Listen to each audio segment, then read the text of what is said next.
반년 동안 몰라서 알려줬어요. 그 문장을 보는 순간 내 안에서 뭔가 뚝 끊어졌다.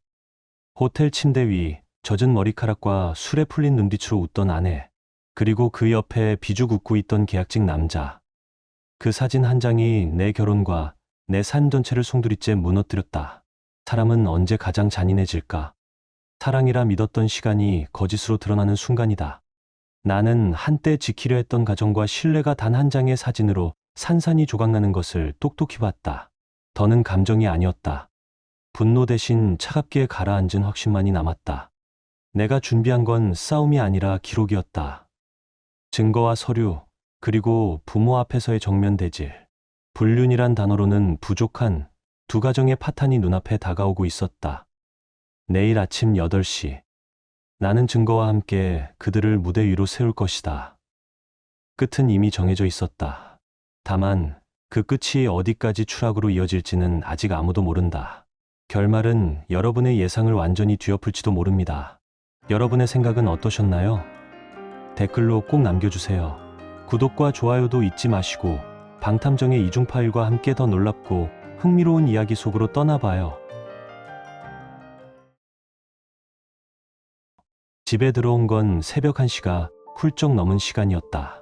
초인종이 울리고 모니터에 비친 아내의 얼굴은 이미 잿빛으로 질려 있었다. 그 옆에는 여전히 비죽 웃음을 흘리는 계약직 남자 박재민이 서 있었다. 나는 현관문을 열며 낮게 말했다. 들어와. 더 이상 서 있지 마. 겉으로는 차분했지만 속에 켜켜이 쌓인 분노와 절망이 목 끝까지 차올랐다. 거실로 들어오자 유리는 고개를 숙인 채 소파 앞에 앉았다. 공기는 얼음장처럼 내려앉았고 에어컨 바람 소리만 귀에 날카롭게 박혔다. 나는 눈을 가늘게 뜨며 물었다. 반년이라더라. 맞아. 유리의 입술이 떨렸다. 네, 반년입니다. 처음은 뭐였어? 술자리 끝나고 호텔. 내가 먼저였어.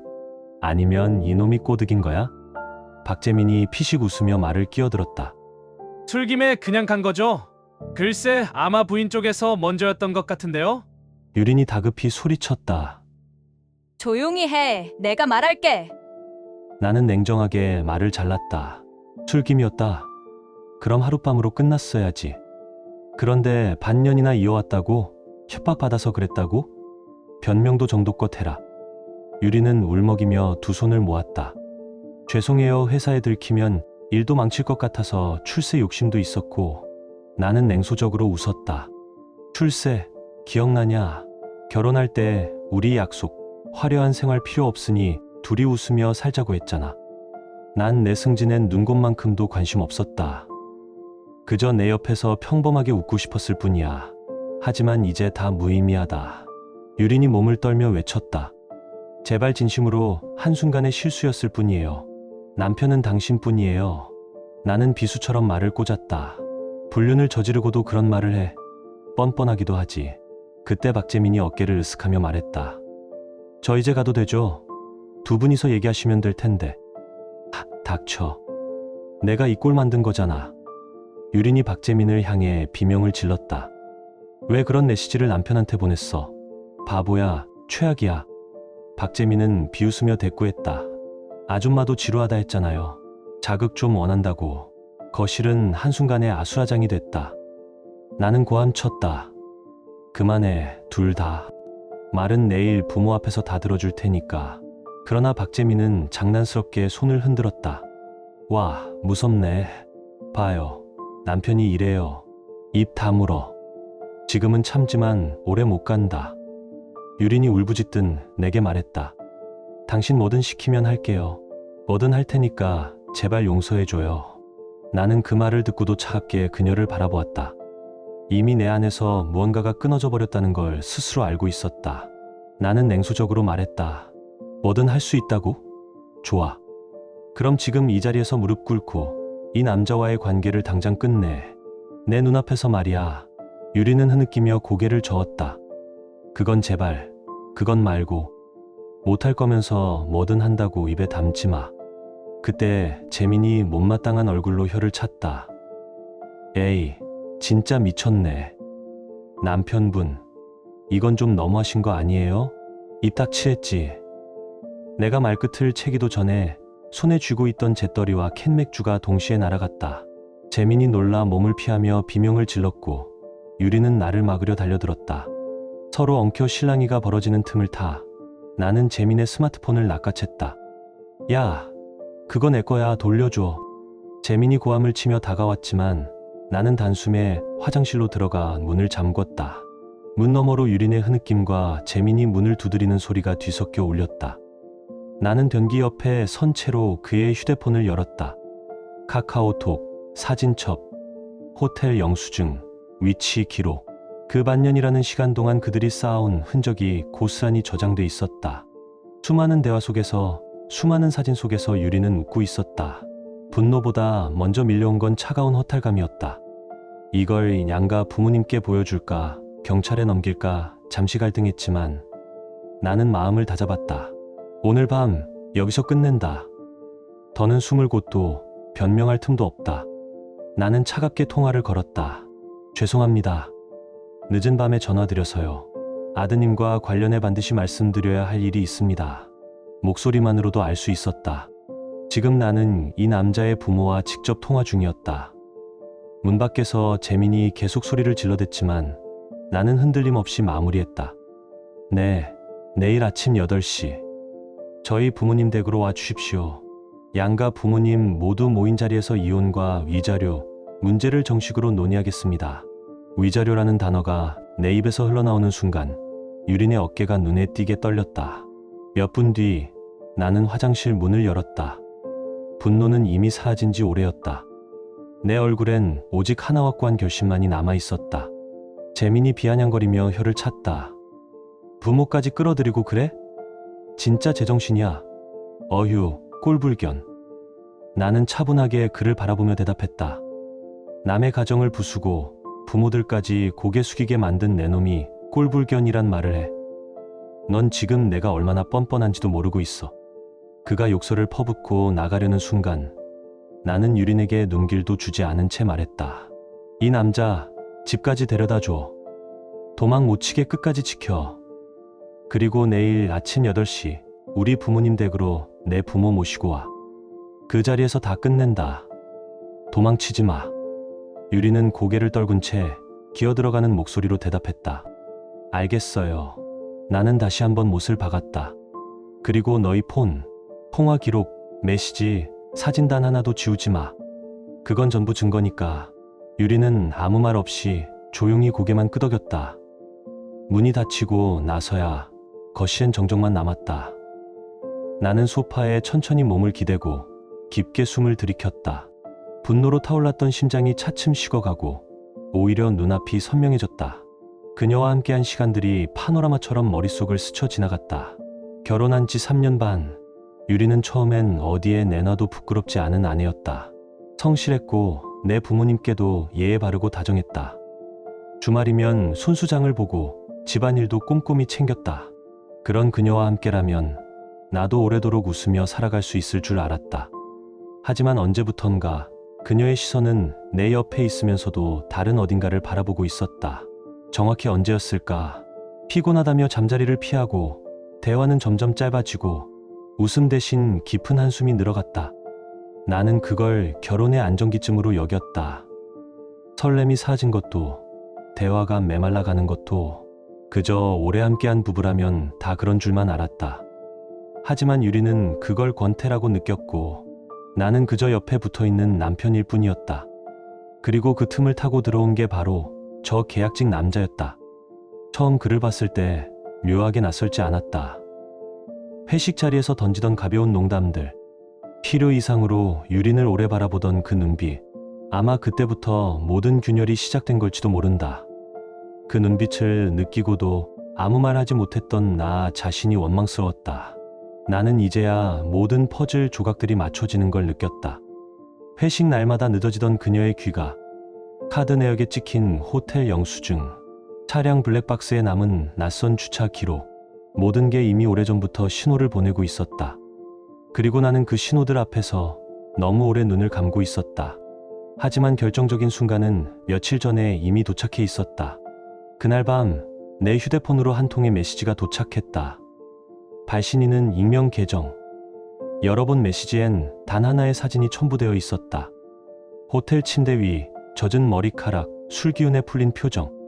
그리고 그 남자의 어깨에 몸을 기대 웃고 있는 유린. 그 밑엔 짧은 문장 하나가 함께 적혀 있었다. 반년 동안 몰라서 알려줬어요. 그 한 문장이, 그 한 장의 사진이 내 가슴에 총알처럼 박혔다. 그 순간 내 안에서 뭔가 뚝 끊어졌다.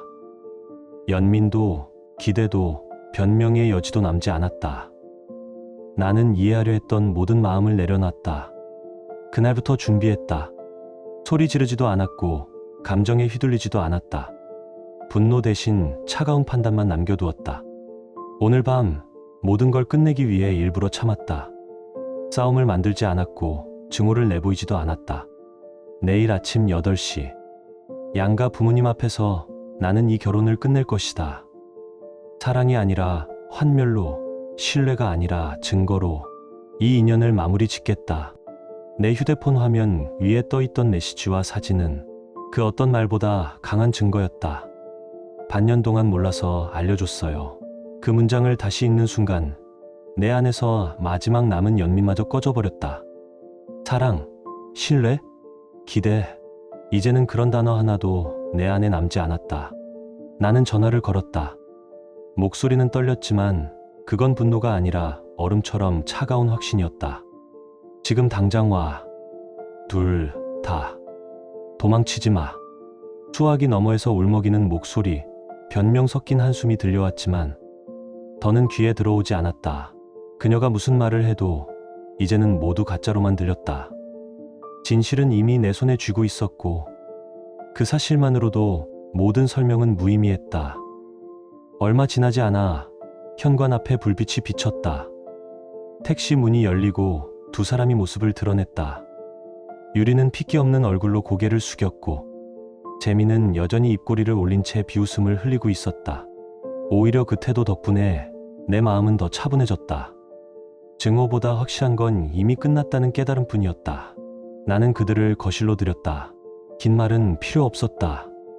이미 결론은 정해져 있었고 나는 그 결론을 향해 차분히 걸어가고 있었다.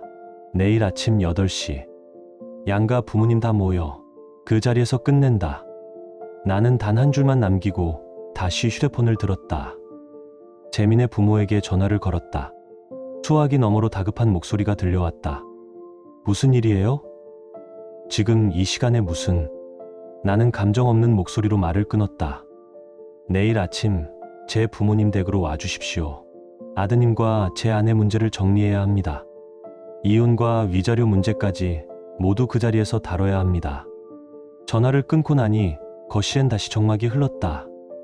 유리는 고개를 깊이 숙인 채 입을 열지 못했고 재미는 손에 쥔 휴대폰만 만지작거리며 시선을 피했다. 그들을 바라보며 나는 내 안에 또 다른 목소리를 들었다. 이대로 끝낼 순 없다. 이건 용서의 문제가 아니다. 이건 반드시 책임을 물어야 할 죄다. 나는 소파 끝에 몸을 기댄 채 천천히 두 사람을 번갈아 바라봤다. 감정이 아니라 이성으로, 분노가 아니라 계획과 증거로 나는 움직이고 있었다. 조용히 가방을 열고 작은 USB 하나를 꺼내 책상 위에 올려두었다.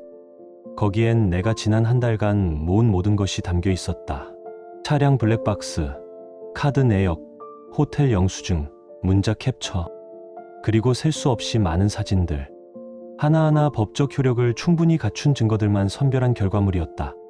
나는 그 USB를 조용히 탁자 위에 밀어놓고 말했다. 여기 안에 내가 그 남자랑 언제, 어디서 뭘 했는지 전부 들어있다. 유린의 얼굴이 순식간에 하얗게 질려갔다.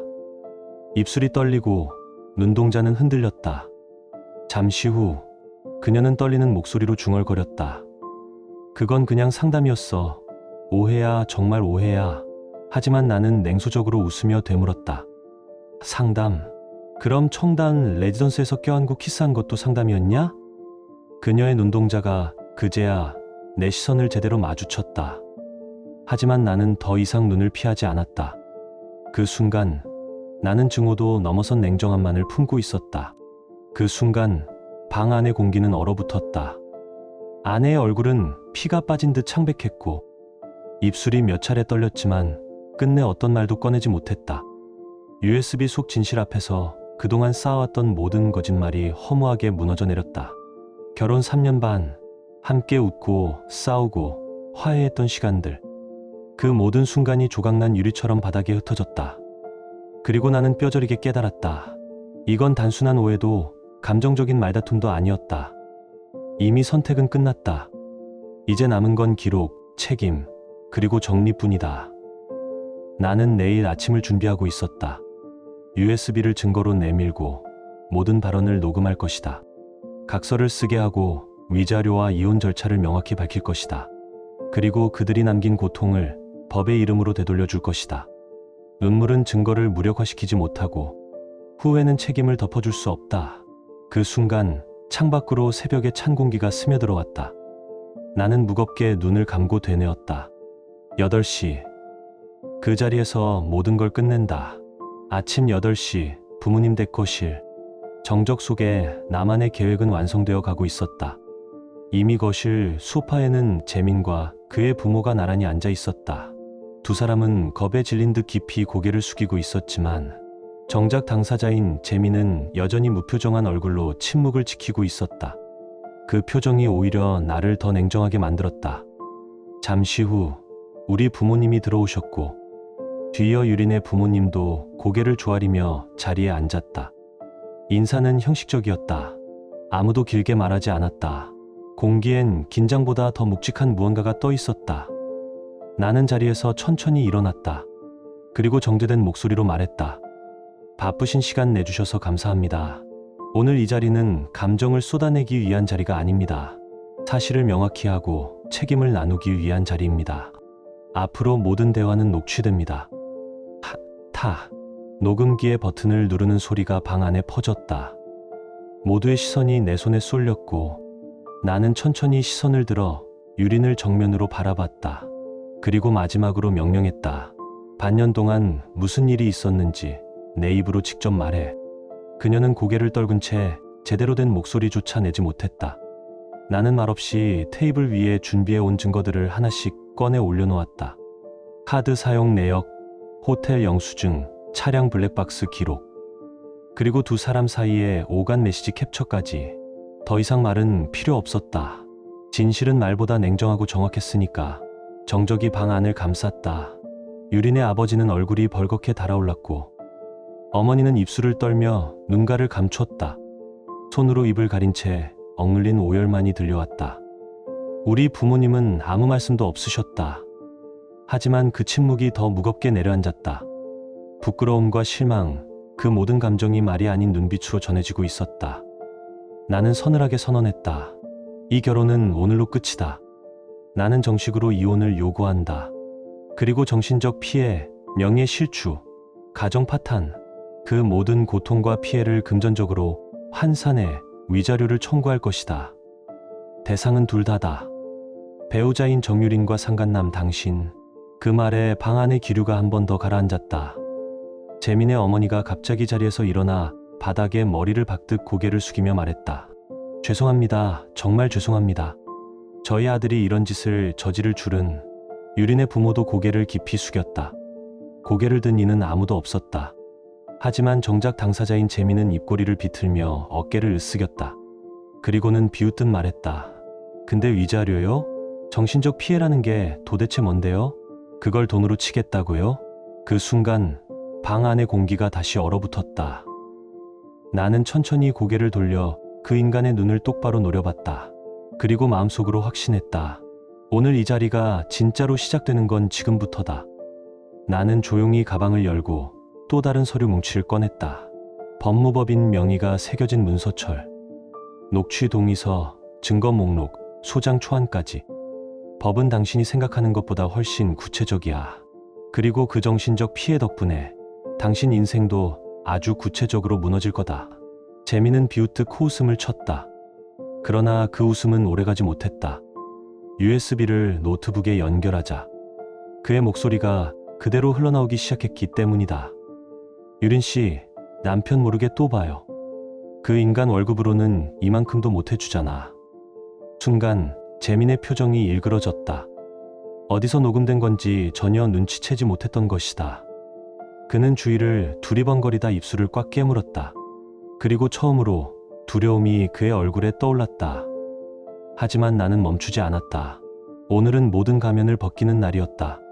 숨을 틀어막고 있던 진실을 오늘 이 자리에서 전부 드러내야 했다. 그런데 그 순간 재민의 입에서 상상을 초월한 말이 튀어나왔다. 그냥 좀 놀았을 뿐인데요. 다들 너무 심각하게 굴지 마시죠. 방 안의 온도가 급격히 식었다. 그 말을 들은 나는 잠시 숨조차 멎는 기분이었다. 나는 조용히 되물었다. 지금 뭐라고 했나? 그 말엔 더 이상 분노도 담기지 않았다. 그저 얼어붙은 빙하처럼 차갑고 선을 그은 톤이었다. 하지만 그는 멈추지 않았다. 오히려 코웃음을 섞으며 말했다. 결혼한 사람도 책임이 있는 거 아닌가요? 아저씨가 아내를 제대로 만족시켰다면 내가 끼어들 일도 없었겠죠? 그 순간 나는 깨달았다. 이 인간은 지금 되돌릴 수 없는 선을 넘어섰다. 이 미친 놈이 갑자기 재민의 아버지가 자리에서 벌떡 일어나 테이블을 밀치며 재민에게 달려들었다. 붉게 달아오른 얼굴, 부들부들 떨리는 주먹. 그를 가까스로 막아선 건 바로 평소 말 없는 내 어머니였다. 하지만 그 순간만큼은 단호하게 외치셨다. 그만하세요. 그리고 당신 아들 맞나요? 부끄러운 줄 아세요. 그 말은 칼날처럼 전곡을 찔렀다. 방 안이 또 한 번 침묵에 잠겼다. 어머니는 그대로 재민을 향해 눈을 똑바로 바라보며 말을 이었다. 부모님들이 이렇게까지 고개 숙이고 계시는데 당신은 끝까지 입을 놀릴 겁니까? 당신 한 사람의 행동이 얼마나 많은 사람의 인생을 짓밟았는지 정말 아무것도 모른다는 게 더 무섭네요.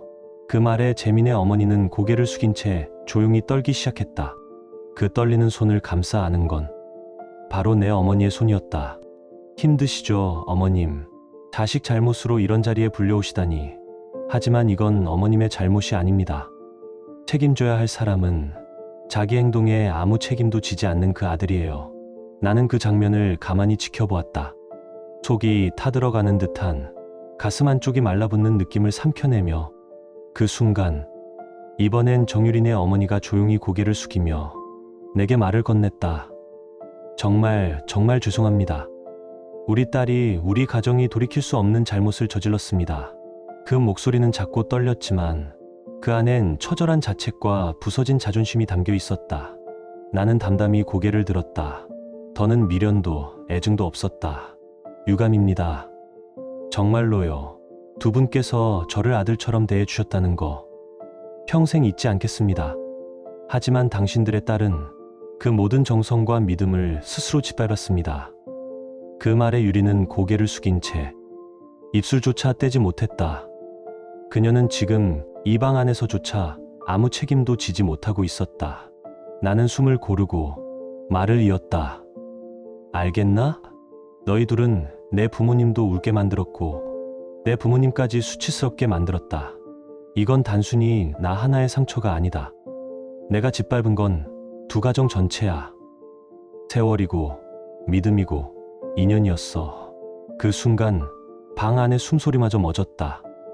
그 누구도 더는 말을 잇지 못했다. 고개를 숙인 사람들 사이에서 오직 나 혼자만이 고개를 들고 있었다. 나는 단호하게 선언했다. 이제부터는 감정이 아니라 정산이다. 며칠 뒤 다시 모입시다.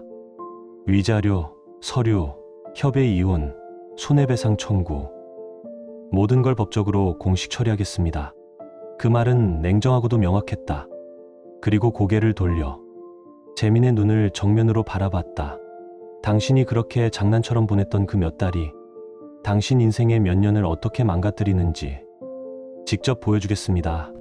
내가 얼마나 끝까지 가는 사람인지 똑똑히 보세요. 그리고 마지막으로 더는 내 사람이 아닌 정유린을 향해 가장 짧고 가장 깊게 말문을 닫았다. 내가 사랑했던 사람은 더는 이 자리에 없는 것 같아. 그 말이 끝나자 방 안은 눈물과 침묵으로 뒤덮였다. 터진 감정들, 쏟아진 한숨들, 찢겨진 관계에는 이제 결론도 화해도 존재하지 않았다. 하지만 나는 알고 있었다. 다음 만남이 마지막이라는 걸. 이제는 끝장을 볼 시간이었다. 그때 재민의 아버지가 무겁고 단단한 목소리로 말했다. 기한까지 반드시 지급하게 하겠습니다. 우리 아들이 저지른 잘못 끝까지 책임지게 하겠습니다. 그러나 그 옆에서 재민은 여전히 눈을 내리깔며 비아냥거리듯 중얼거렸다. 그게 내 돈인데 뭐. 그 순간 내 옆에 있던 아버지의 주먹이 탁 하고 테이블을 세게 내리쳤다. 그 울림은 이 방의 공기뿐 아니라 내 속에서도 깊게 퍼졌다. 닥쳐라.